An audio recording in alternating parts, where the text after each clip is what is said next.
Early detection of health issues can make a big difference. Here's what to look out for.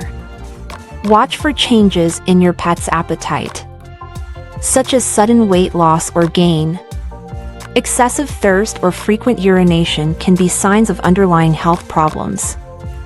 If you notice your pet is unusually tired or lethargic, or if they exhibit persistent coughing or difficulty breathing, it's important to consult your vet. Subscribe to our channel Pets Caring Hub for more information. Thank you.